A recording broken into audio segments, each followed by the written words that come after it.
Share سے دیے ہیں اور یہ بہت بڑے، اور کیونکہ میں میاں صاحب سے پوچھنا چاہتا ہوں کیا آپ کو احساس ہے کہ اس صوبے کی عوام نے، اس پختونوں نے جتنی اس ملک کے لیے قربانی دی، امن کے لیے قربانی دی، کوئی ایک علاقہ ایسا نہیں ہے جن کے لوگ بے گھر نہیں ہوئے، آئی ڈی پیز نہیں بنے؟ احساس ہے کچھ اس کا کہ جب کوئی آئی ڈی پی بن جاتا ہے، ان کے خواتین، ان کے بچے، ان کے بزرگ کس قسم پرسی میں وہ در بدر کے ٹوکرے کھاتے ہیں، اس کی جو معاشی تھوڑی بہت پوزیشن ہوتی ہے وہ بھی ختم ہو جاتی ہے، اور آپ ہمیں کہتے ہیں کہ 1% ہم نے بڑا تیر مارا ہے۔ سب سے پہلے آپ جواب دیں کہ آپ نے کمنٹ کیا تھا کہ جب فاٹا مرج ہو رہا تھا، اس کی مرجر ہو رہی تھی کہ ہم 1000 بلین 1000 بلین روپیز جو ہے نا یہ فاٹا کے ڈیولپمنٹ میں دیں گے۔ ابھی اس کا جواب چاہیے کتنی دی؟ آپ کے پاس نیٹ ہائیڈل پراپرٹی کے جو کہ ہمارا حق ہے، اور اس کی وجہ سے ہماری یہاں اکانومی چلتی ہے، ابھی تک وہ پیسے کیوں نہیں دی جا رہے؟ جو ٹوبیکوسس ہے اس کے بارے میں ابھی تک جو ہے نا آپ نے وہ پیسے اپنے پاس رکھے ہوئے ہیں۔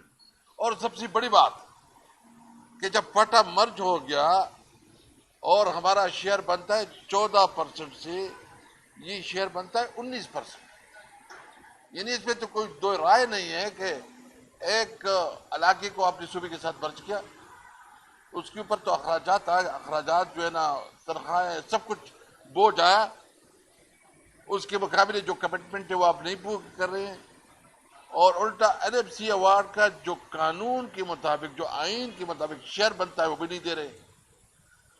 تو ایک صوبہ جو گزشتہ 40 سال سے زیادہ وہ جنگ زدہ ہے، وہ اپنے ملک کی بقا کی جنگ لڑ رہے ہیں، ان کی شہری در بدر کے ٹوکرے کھا رہے ہیں، اور اس کا جو سب سے بڑا اثر ہوا کہ یہاں کلاشنکوف کلچر عام ہوا، یہاں دہشت گردی بڑھی، اور یہاں سے جو ہماری انویسٹمنٹ ہے وہ انویسٹمنٹ باہر چلی گئی، اور آپ ہمیں 1% کا جتا رہے ہیں۔ ابھی ہم پوچھنا چاہتے ہیں کہ اس وقت پی ایس ڈی پی بن رہی ہے، اس وقت پی ایس ڈی پی میں کتنی آپ نے اسکیمیں ڈالی ہیں خیبر پختونخوا کی؟ اس دفعہ جو شیئر بنتا ہے، کیا وہ شیئر جو ہے نا اس کے مطابق ہے جو آپ دوسرے صوبے میں دے رہے ہیں؟ ہم کسی صوبے کے بارے میں بات نہیں کرتے، ہم صرف اپنے حق کی بات کرتے ہیں۔ جو ہمارا حق ہے ہمیں اپنا حق دے۔ ایک مایوس کن قسم کی اس کی تقریر تھی، اور وہ کیا کہتے ہیں گسی پٹی تقریر کے جی بہادر پختون بھائی ہم ہیں، اس میں کوئی شک نہیں ہے، لیکن تم نے جو ہمیں ہمیشہ محروم رکھا، اور یہ علاقہ جو ہے نا یہ خیبر پختونخوا، ان کا تعلق زیادہ تر اس کا کاروبار کا افغانستان کے اوپر ڈیپینڈ ہے، اس کا سینٹرل ایشیا اور رشین اسٹیٹ کے اوپر ہے۔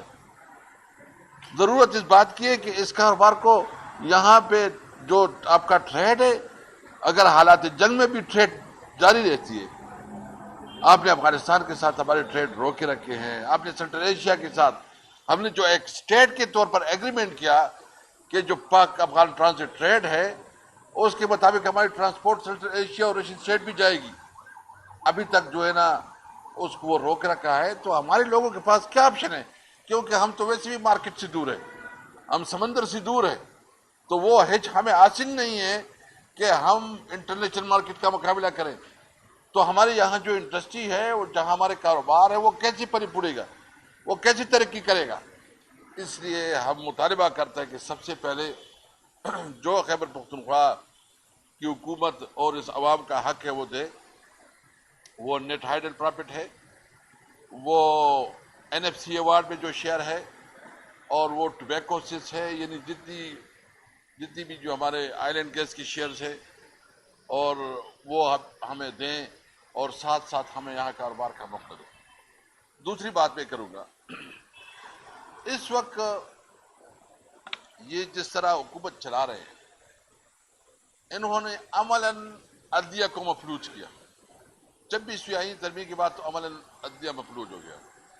ہم اپنے ججز صاحبان کی بہت احترام کرتے ہیں، رسپیکٹ کرتے ہیں، اور ہم جج صاحبان کو یہ یقین دہانی کرتے ہیں کہ پاکستانی قوم آپ کے پیچھے کھڑی ہے. آپ کا ایک کام ہے، جوڈیشری کا، جج صاحبان کا ایک کام ہے کہ وہ انصاف دے، میرٹ کے مطابق انصاف دے. کیا اس وقت ملک میں جوڈیشری اپنا بنیادی کام کر رہی ہے؟ میں تمام چیف جسٹس صاحبان، میں تمام بار ایسوسیشن سے پوچھنا چاہتا ہوں کہ کیا اس وقت جو تحریک انصاف کے ساتھ اور عمران خان کے ساتھ جو رویہ رکھا جا رہا ہے، جس طرح اس کے اوپر کیسز بنائے گئے جو سینکڑوں میں ہیں، اور جس طرح اس کی پروسیڈنگز ہو رہی ہے، جس طرح سزائیں ہو رہی ہے، ایک کیس ایسا بتائے جو کیس جس کا میرٹ بنتا ہو. ساری کیسز سیاسی بنیاد پہ ہے، انتقام کی بنیاد پہ ہے. اور آپ اس کو، یعنی ایک طرف تو آپ نے مینڈیٹ چینا، ایک 17 سیٹوں والے آدمی کو وزیر اعظم بنایا، اور 17 سیٹوں والے وزیر اعظم کو پھر جو ہے نا، جو سب سے مقبول لیڈر ہے جس نے 180 سے زیادہ سیٹیں جیتی ہے، اس کو جیل میں ڈالا، اس کے خلاف ناجائز کیسز کر رہے ہو. اور ابھی جو کیس چل رہا ہے، میں یہاں یہ بات ضرور کہوں گا، عام طور پر یہ عام لوگ یہ کہتے ہیں کہ یہ فیصلہ کیا ہو رہا ہے. میں آپ سے پوچھتا ہوں، آپ سب کو پتا ہے، آپ میڈیا کو پتا ہے کہ کیا فیصلہ ہونا ہے. جو تحریک انصاف کی وومن سیٹ اور اقلیتوں کی سیٹیں ہیں، جو عام تاثر ہے، فیصلے سے پہلے لوگ سمجھ گئے ہیں کہ یہ فیصلہ یہ ہوگا کہ یہ فیصلہ جو ہے نا یہ دوسروں پارٹی میں تقسیم ہوگی. اور اس تقسیم کے بعد کیا اس کے پیچھے محرکات ہیں؟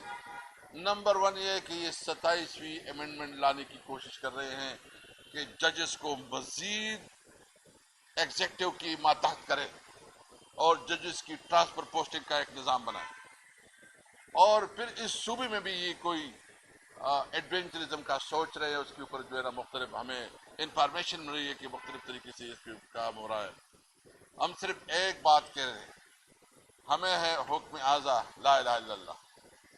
ہم اپنا موقف سے، کہ ہمارا موقف کیا ہے، نمبر 1 عمران خان اور ان کے تمام ساتھیوں کو رہا کیا جائے کہ ان کے خلاف تمام کیسی جھوٹی ہے، من گڑت ہے اور سیاسی انتقام کی بنیاد پہ ہے.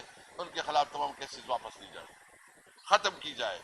اور ہم یہ بھی نہیں کہتے، ہم کہتے ہیں میرٹ پہ اس پہ فیصلہ کرو، میرٹ پہ قانون کو ججز کے اوپر، عدالتوں کے اوپر سے پریشر ہٹاؤ تاکہ وہ فیصلے کریں.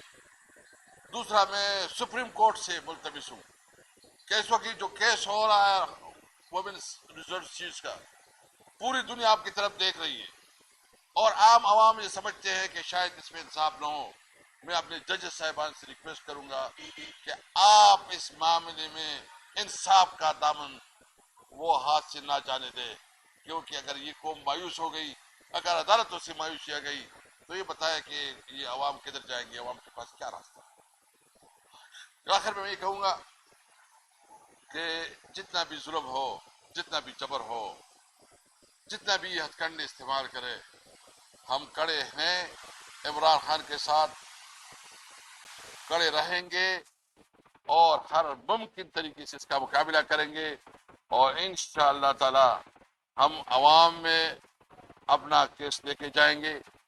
ایک بھرپور طریقے سے ہم اپنے لوگوں کو، جو کہ ہمارا بنیادی حق ہے کہ یہ ملک جو ہے نا وہ ملک ہو جو قیدم کا پاکستان ہو، جو آئین اور قانون کی بالادستی ہو، جہاں قانون کی حکمرانی ہو، جہاں عدلیہ آزاد ہو، جہاں پارلیمنٹ عوام کے صحیح منتخب نمائندوں پہ مشتمل ہو، اور پالیسی ساز ادارہ پارلیمنٹ ہو.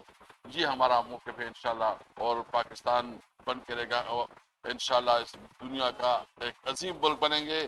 اور یہ جو مشکلیں ہیں، ہم ہر قسم کے مشکلات کا مقابلہ کریں گے. پاکستان زندہ باد.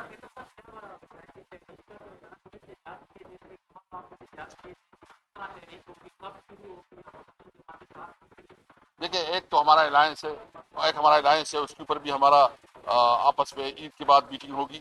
اور ساتھ ساتھ جو ہے نا ہمارے pattern in chief Imran Khan نے واضح کیا ہے کہ میں خود ڈائریکشن دوں گا اس کی جو ڈائریکشن ہوگی صرف تحریک انصاف نہ پوری پاکستانی قوم اس کے ساتھ ہوگی انشاءاللہ.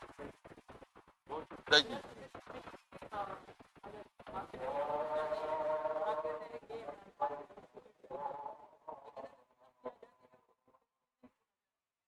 طریقے نکالیں گے انشاءاللہ.